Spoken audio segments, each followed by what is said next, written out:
Jio YouTube সৃজনে নতুনের অঙ্গী। আসসালামু আলাইকুম ওয়া রাহমাতুল্লাহি ওয়া বারাকাতুহু। সুপ্রিয় শিক্ষার্থী বন্ধুরা, তোমরা যে যেখান থেকে আমার এই ভিডিওটি ক্লিক করে দেখছো, তোমাদের সবাইকে জানাচ্ছি স্বাগত। আজকে আমি আলোচনা করব তোমাদের এই কপোতাক্ষ নদ কবিতার 7টি পয়েন্ট মূল বক্তব্য কি, মূল আলোচ্য বিষয় কি। তোমাদের কাছে অনেকের কাছেই মনে হয় যে সৃজনশীল প্রশ্নের উত্তর দিতে গিয়ে কবিতার অর্থ জানতে না পারা, কবিতার মূল বক্তব্য জানতে না পারার কারণে অনেক সময় সৃজনশীল প্রশ্নের উত্তর দিতে পারো না। অথচ একটা কবিতা 7টা পয়েন্টে যদি তুমি মূল বক্তব্যটা মনে রাখতে পারো, তাহলে যে কোনো সৃজনশীল প্রশ্নের উত্তর তুমি বানিয়ে লিখতে পারবে। আমরা এখানে যে একটা কাগজে লিখে রেখেছি দেশপ্রেম, অর্থাৎ এই কপোতাক্ষ নদ কবিতায় কবির স্মৃতি কাতরতার আবরণে অত্যুজ্জ্বল দেশপ্রেম যেহেতু উচ্চারিত হয়েছে, প্রকাশিত হয়েছে, সুতরাং এই দেশপ্রেমটাই আমরা পুরো কবিতার মধ্যে যে দেশপ্রেমটা পাবো সেটাকে আমরা 7টা পয়েন্টে বিভক্ত করেছি। 1 নম্বর পয়েন্ট আমার হাতে দেখতে পাচ্ছ যে কপোতাক্ষ নদকে মনে পড়ে। কবি বলেছেন যে সতত হে নদ তুমি পরমোর মনে। এই যে একটা লাইন খুবই গুরুত্বপূর্ণ, এই একটা লাইনের মধ্যে দিয়ে সবচেয়ে গুরুত্বপূর্ণ কথাটা তিনি বলেছেন। আমরা এখানে জ্ঞানমূলক উত্তর পাই যে যদি প্রশ্ন করা হয় যে কবির কাকে মনে পড়ে, তাহলে উত্তর হবে কপোতাক্ষ নদকে মনে পড়ে। আসলে এই পৃথিবীতে মানুষের সঙ্গে যার সবচেয়ে বেশি সম্পর্ক তৈরি হয়, সে যদি দূরে থাকে তাহলে তাকে বেশি মনে পড়ে। ঠিক তেমনিভাবে এই কবিতায় কবি তার যে জন্মভূমি বাংলাদেশ, সেই জন্মভূমির যেখানে তার জন্ম হয়েছিল, আমরা জানি যে কবির জন্ম হয়েছিল যশোর জেলা সাগরদাড়ি গ্রামে, এবং এই সাগরদাড়ি গ্রামের পাশ দিয়ে একটা নদ প্রবাহিত হয়ে গেছে, সেই নদটার নাম হলো কপোতাক্ষ নদ। নদ হলো পুরুষবাচক শব্দ আর নদী হলো স্ত্রীবাচক শব্দ। যে শাখা, যে স্রোতস্বিনীর, যে নদের কোনো শাখা পোশাখা নেই তাকে বলা হয় নদ, আর যে নদীর অনেক শাখা পোশাখা আছে, ডালপালা আছে, তাকে বলা হয় নদী। এই বিবেচনা বাংলা ভাষা সাহিত্যে, বাংলা ভাষার বিশেষ বৈশিষ্ট্য অনুসারে এই স্ত্রীবাচক এবং পুরুষবাচক শব্দটা ব্যবহার করা হয়ে থাকে। কিন্তু ইংরেজিতে রিভার, সবই রিভার, অন্যান্য ভাষাতেও এরকমই আছে, কিন্তু বাংলা ভাষায় আমরা কিছু নদ বলি, কিছু নদী বলে থাকি। তা আমাদের এইটা কপোতাক্ষ নদ হিসেবে পরিচিত। তো এখন এই কপোতাক্ষ নদকে কবির মনে পড়ে, 1 নম্বর পয়েন্ট। তো এটা কি মনে থাকবে না? 1 নম্বর পয়েন্টটা কি, যে কপোতাক্ষ নদকে মনে পড়ে। কবির কাকে মনে পড়ে? কপোতাক্ষ নদকে মনে পড়ে। কেন মনে পড়ে? তার জন্মভূমির শৈশব কৈশোরের নদী, যেখানে যেই নদীর তীরে বসে তিনি প্রাকৃতিক পরিবেশে লালিত পালিত হয়ে বড় হয়ে উঠেছেন। সুতরাং সেই শৈশবের নদীকে, শৈশব কৈশোরের নদীকে কবি যেভাবে ভালোবেসেছিলেন, অনেক দূরে থাকার কারণে, বহু দূরে থাকার কারণে। আমরা জানি যে কবি মাইকেল মধুসূদন দত্ত এই কবিতাটা যখন লিখছেন তখন তিনি ফ্রান্সে বসে, অর্থাৎ বাংলাদেশ থেকে যোজন যোজন মাইল দূরে তিনি এই ফ্রান্সে বসবাস করতেছিলেন, তখন তিনি এই কবিতাটা লিখতেছিলেন। অর্থাৎ তার জন্মভূমির এই নদ, কপোতাক্ষ নদকে তার খুব মনে পড়ছে। শিক্ষার্থী বন্ধুরা, এবার আমরা 2 নম্বর পয়েন্ট তোমাদেরকে দেখাচ্ছি। এই যে আমার হাতে দেখতে পাচ্ছ যে শৈশবের নদের স্মৃতি। আমরা এখানে দেখতে পাই যে কবি বলছেন যে সতত তোমার কথা ভাবি এ বিরলে, সতত যেমতি লোক নিশার স্বপনে শোনে মায়া মন্ত্র ধ্বনি তব কল কলে। এই যে কয়েকটা লাইন বললাম, এখন এই লাইনের মধ্যে দিয়ে কবির শৈশবের নদের স্মৃতির কথা মনে পড়ছে। আমরা জানি যে এই কবিতায় কবি স্মৃতিচারণ করেছেন। কিসের স্মৃতি? শৈশব কৈশোরের স্মৃতি। শৈশব কৈশোরের স্মৃতি কোথাকার? জন্মভূমির। জন্মভূমি তার কোথায়? যশোর জেলা সাগরদাড়ি গ্রাম। সাগরদাড়ি গ্রামটা কোথায়? কপোতাক্ষ নদীর তীরে। কপোতাক্ষ নদ কবির শৈশবের একটা প্রিয় নদ। এই নদের সঙ্গে তার শৈশব কৈশোরের স্মৃতি জড়িয়ে আছে। সুতরাং সুদূর ফ্রান্সে বসে, অনেক বহু দূরে বসে এই কবির যে শৈশবের নদ কপোতাক্ষ নদকে মনে পড়ছে, তার স্মৃতিচারণ করছেন। স্মৃতি কাতরতায় তিনি নিমজ্জিত হয়েছেন, তার ভিতরে স্মৃতি কাতরতা জেগে উঠছে। শৈশবের নদ কপোতাক্ষ নদকে নিয়ে কবির যে দীর্ঘ একটা জীবন জড়িয়ে আছে শৈশব কৈশোরের, সেটা শৈশবের নদ। সুতরাং সেখানে অনেক স্মৃতি বিজড়িত হয়ে আছে। সেখানে শৈশবের সেই নদ কপোতাক্ষ নদীর তীরে বসে তিনি খেলাধুলা করেছেন, বন্ধুদের সঙ্গে মিশেছেন, খেলেছেন, এখানে বসে বসে অবসর সময় কাটিয়েছেন, এখানে বসে বসে নদের জলজ বাতাস গ্রহণ করেছেন। এরকম নানান রকম হাজারো স্মৃতি তার এই নদের সঙ্গে জড়িয়ে আছে। আর আমরা জানি যে গ্রামীণ পরিবেশে, গ্রামীণ পটভূমিতে, গ্রাম বাংলায় কবি যেখানে জন্মগ্রহণ করেছিলেন, তার শৈশব কৈশোর অনেক প্রলম্বিত। আর সেই শৈশব কৈশোর যদি জীবনটা যদি অনেক প্রলম্বিত হয়, সুতরাং সেখানে অনেক স্মৃতি, অনেক ঘটনা, অর্থাৎ কবির শৈশব কৈশোরটা অনেক ঘটনা বহুল, আর ঘটনা বহুল মানেই তার অনেক স্মৃতি জড়িয়ে আছে, সেই জন্য বলা হয়েছে শৈশবের নদের স্মৃতি। এবারে দেখো আমার হাতে 3 নম্বর পয়েন্ট, বহু দূর থেকে অনুভব। 3 নম্বর পয়েন্ট, বহু দূর থেকে অনুভব। অর্থাৎ আমরা এখানে কবিতার মধ্যে দেখতে পাই যে কবি বলতেছেন যে সতত যেমতি লোক নিশার স্বপনে, শোনে মায়া মন্ত্রধ্বনি তব কলকলে, জুড়াই এ কান আমি ভ্রান্তির ছলনে। জুড়াই এ কান আমি ভ্রান্তির ছলনে, এই লাইনটি খুব গুরুত্বপূর্ণ।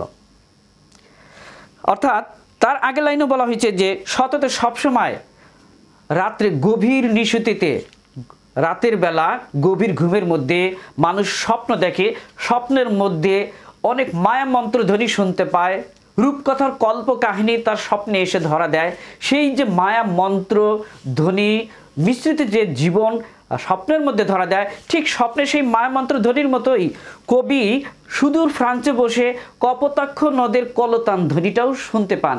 এটা যেন সেই স্বপ্নের মধ্যে দেখা মানুষের মায়ামন্ত্র ধ্বনির মতোই। আসলে বাস্তবে তো এটা সম্ভব না। অর্থাৎ স্বদেশ থেকে, জন্মভূমি থেকে বহু দূরে তিনি বসবাস করছেন, একটা দেশে, বিদেশে, দূর প্রবাসে তিনি বসবাস করছেন।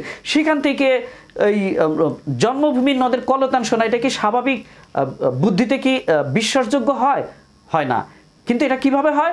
এটাকে কবি তুলনা করেছেন যে মানুষ ঘুমের মধ্যে রাতের বেলা গভীর নিশুতিতে, মধ্যরাতে যখন ঘুমের মধ্যে মানুষ স্বপ্ন দেখে, স্বপ্নের মধ্যে অনেক আনন্দময় মায়ামন্ত্র ধ্বনি শুনতে পায়, সেইটা যেমন স্বপ্নের মধ্যে ধরা দেয়, কবিও যেন সেই স্বপ্নের মতো মায়ামন্ত্র ধ্বনির মতোই এই কপোতাক্ষ নদের কলতান শুনতে পান। অর্থাৎ এই যে কপোতাক্ষ নদ থেকে বহু দূরে কবি বসবাস করছেন, সেখানে বসে কল্পনা করছেন, কবিতায় স্মরণ করছেন কপোতাক্ষ নদকে, স্মৃতিচারণ করছেন। সেই স্মৃতিচারণ করতে গিয়ে দেখেছেন যে শৈশবে তিনি এই কপোতাক্ষ নদের তীরে বসে যেভাবে কপোতাক্ষ নদের কলতান, কলধ্বনি শুনতে পেয়েছেন, জলধ্বনি শুনতে পেয়েছেন, কলকল ধ্বনি শুনতে পেয়েছেন, সেইটা তিনি অনুভব করছেন কোথা থেকে? সুদূর ফ্রান্সে বসে। শুধু তাই না, এখানে পরের লাইনে বলা হয়েছে জুড়াই এ কান আমি ভ্রান্তির ছলনে। কান জুড়ানো মানে প্রাণ জুড়ানো, মানে কানের মধ্যে দিয়ে, এই কান দিয়ে তো আমরা শুনতে পাই, এই কলতান কলধ্বনি তো কবি শুনতে পাচ্ছেন। কিভাবে? অনুভূতির কান দিয়ে। আর একটা অনুভূতির কান যে থাকে আমাদের মধ্যে, সেই অনুভূতির কান দিয়ে তিনি এই কপোতাক্ষ নদটাকে অনুভব করতে পারছেন। এবারে 4 নম্বর পয়েন্ট দেখো, জন্মভূমির নদ অতুলনীয়। কবির কাছে যে শৈশবের নদ, শৈশব কৈশোরের যে নদ, কপোতাক্ষ নদ, এটা তার জন্মভূমির নদ। সেজন্য দেখা যাচ্ছে যে জন্মভূমির নদের সঙ্গে পৃথিবীর অন্য কোনো দেশে প্রবাসে বসে, সুদূর বিদেশে বসে অন্যান্য যেসব নদ নদী আছে, সেই সব নদ নদী কবিকে ততটা আকর্ষণ করে না, ততটা কবির কাছে ভালো লাগে না, যতটা ভালো লাগার জায়গা দখল করে আছে তার জন্মভূমির নদ, কপোতাক্ষ নদ। সুতরাং এই জন্মভূমির নদ পৃথিবীর অন্য কোনো নদ নদীর সঙ্গে তুলনা করা যায় না। তার কারণ হলো এর পরে 2 লাইনে কবি বলতেছেন যে কিন্তু এ স্নেহের তৃষ্ণা মিটে কার জলে, দুগ্ধ চতুরূপী তুমি জন্মভূমি স্তনে। এই যে 2টা লাইন, এখানে কবি বলছেন যে পৃথিবীর কত দেশের নদ নদী দেখেছেন, নদ নদীতে চষে বেরিয়েছেন, নদ নদীতে ভেসে বেড়াইছেন, নৌকায় উঠেছেন, নদ নদীতে গোসল করেছেন। এই যে পৃথিবীর যে অনেক নদ নদী রয়েছে, সেই সব নদ নদী কবির ভিতরে যে তৃষ্ণা, নদীর প্রতি যে ভালোবাসা, মায়া মমতা, এটা সেভাবে প্রকাশ করতে পারে না যেভাবে প্রকাশ করেছিল তার শৈশবের নদ, কৈশোরের নদ, কপোতাক্ষ নদ, জন্মভূমির নদ। জন্মভূমির নদ কবিকে যেভাবে আষ্টে পৃষ্ঠে সম্পর্কের বন্ধনে বেঁধে রেখেছে, এইভাবে মায়া মমতার বন্ধন পৃথিবীর আর কোনো নদ দিয়ে তাকে আকৃষ্ট করতে পারে না, আকর্ষণ করতে পারে না, তার ভালো লাগে না। পৃথিবীর অন্য কোনো নদ নদী, নদীর জল তার কাছে ভালো লাগে না। জন্মভূমির জলটা যেন মায়ের স্তন্যের মতো। এখানে এই মায়ের স্তন্যের সঙ্গে তুলনা করা হয়েছে কপোতাক্ষের জলকে। যেন এই কপোতাক্ষ নদে যে সমস্ত মানুষ লালিত পালিত হয়ে বড় হয়ে ওঠে, কপোতাক্ষ জন্মভূমি যেন মা, আর এই মায়ের যেন স্তন্য স্বরূপ হলো কপোতাক্ষ নদীর জলধারা, যেন স্তন্য, দুগ্ধরূপী, আর সেই দুগ্ধ পান করে সেখানকার মানুষ লালিত পালিত হয়ে বড় হয়ে ওঠে। এখানে বলা হয়েছে যে মায়ের সঙ্গে সন্তানের যে স্নেহডোর, স্নেহ বন্ধন, এটা অনেক সুদৃঢ়, এটা পৃথিবীর আর অন্য কোনো নদ নদীর সঙ্গে হতে পারে না। সেজন্যই বলা হয়েছে যে এই পয়েন্টে জন্মভূমির নদ অতুলনীয়। শিক্ষার্থী বন্ধুরা, এবার আমরা 5 নম্বর পয়েন্টটা দেখি। 5 নম্বর পয়েন্টটা হলো দেখা পাওয়ার সন্দেহ জাগে। এই যে আমার হাতে 5 নম্বর পয়েন্ট। আমরা এরকম একটা লাইন পাই, আর কি হবে দেখা যতদিন যাবে। অর্থাৎ যতদিন যাবে মানে কি, কবি তো সুদূর প্রবাসে বসবাস করছেন, ফ্রান্সে বসে আছেন, সেখানে জীবনযাপন করছেন, সেখানে সংসার পেতেছেন, সেখানে স্ত্রী নিয়ে সন্তান নিয়ে সংসার জীবনযাপন করছেন, চাপিত জীবনযাপন করছেন। এখন সেখান থেকে স্বদেশে তিনি ফিরে আসতে পারছেন না, নানা কারণেই, বাস্তবতার কারণেই, দারিদ্রতার কারণেও তিনি স্বদেশে, নিজের দেশে, আপন জন্মভূমিতে ফিরে আসতে পারছেন না। সেই জন্য কবির এই ভালোবাসার শৈশব কৈশোরের নদ, কপোতাক্ষ নদকে তিনি যে এতটা ভালোবাসেন, তাকে দেখতে তার মানে খুব আকুতি মিনিত হয়েছে। কপোতাক্ষ নদকে দেখার জন্য তার মনটা পাগল প্রায়। কিন্তু সেই শৈশব কৈশোরের নদকে তিনি কি জীবনে আর একবার দেখা পাবেন, এরকম একটা সন্দেহ সংশয় জেগে উঠেছে। এবার 6 নম্বর পয়েন্ট হলো, আমরা তোমাদের সামনে দেখাচ্ছি যে বন্ধুভাবে স্মরণ। বন্ধুভাবে স্মরণ মানে হলো, কবি এইখানে বলতে চেয়েছেন যে কপোতাক্ষ নদকে কবি যেভাবে বন্ধু ভেবে, মৈত্রী ভেবে, সখা, স্বজন, আত্মীয়, পরমাত্মীয় ভেবে যেভাবে স্মরণ করেন কপোতাক্ষ নদকে, এই কপোতাক্ষ নদে যেন কবিকে স্মরণ করেন সেইভাবে বন্ধুভাবে, বন্ধুর প্রেমে, বন্ধুত্বের সম্পর্কে জড়িয়ে কপোতাক্ষ নদে যেন কবিকে স্মরণ করে, কবিকে যেন মনে রাখে। কবির এটা আকুতি।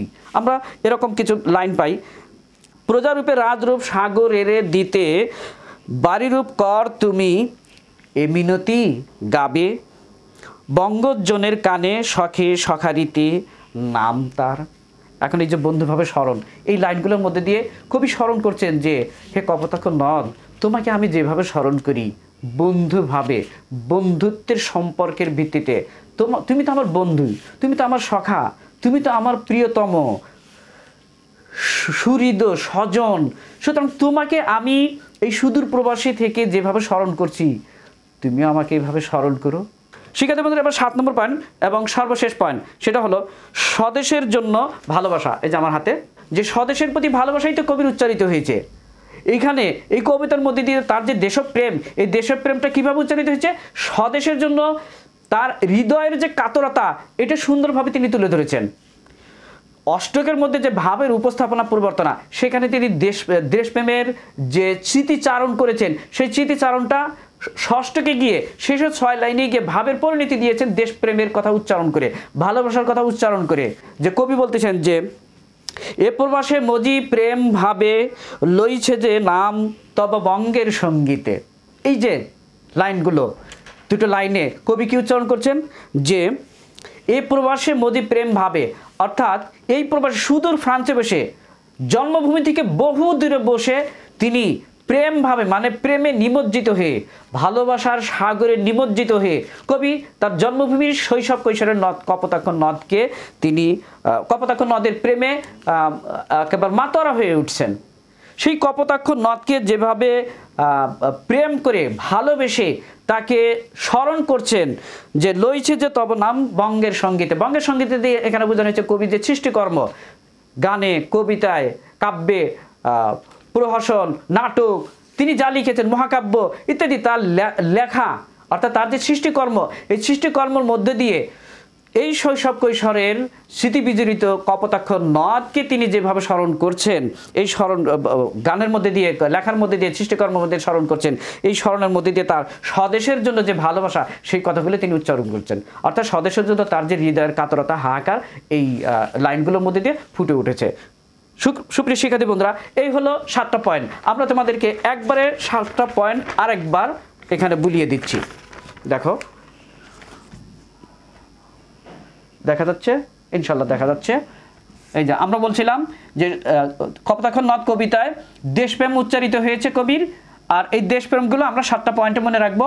1 নম্বর হলো কপোতাক্ষ নদকে মনে পড়ে, 2 শৈশবের নদের স্মৃতি, 3 বহু দূর থেকে অনুভব, 4 জন্মভূমির নদ অতুলনীয়, 5 দেখা পাওয়ার সন্দেহ জাগে, 6 বন্ধুভাবে স্মরণ, 7 স্বদেশের জন্য ভালোবাসা। সুপ্রিয় শিক্ষার্থী বন্ধুরা, কপোতাক্ষ নদ কবিতার দেশপ্রেমের যে 7টি পয়েন্ট আলোচনা করলাম, এই আলোচনার মধ্যে দিয়ে আমরা এই ক্লাসটা শেষ করছি। আজকের এই ক্লাসটা যদি তোমাদের ভালো লেগে থাকে, তাহলে অবশ্যই এই ক্লাসের উপরে অবশ্যই তোমরা লাইক, কমেন্ট ও বন্ধুদের সঙ্গে শেয়ার করে দিবে। আর যদি তোমরা আমার এই চ্যানেলের নতুন হয়ে থাকো, তাহলে প্লিজ অবশ্যই আমাদের এই চ্যানেলের সঙ্গে থাকার জন্য সাবস্ক্রাইব করবে। তোমাদের অনাগত দিন ভবিষ্যতের কল্যাণ কামনা করে আজকে এখানে শেষ করছি। ভালো থাকবে। আল্লাহ হাফেজ।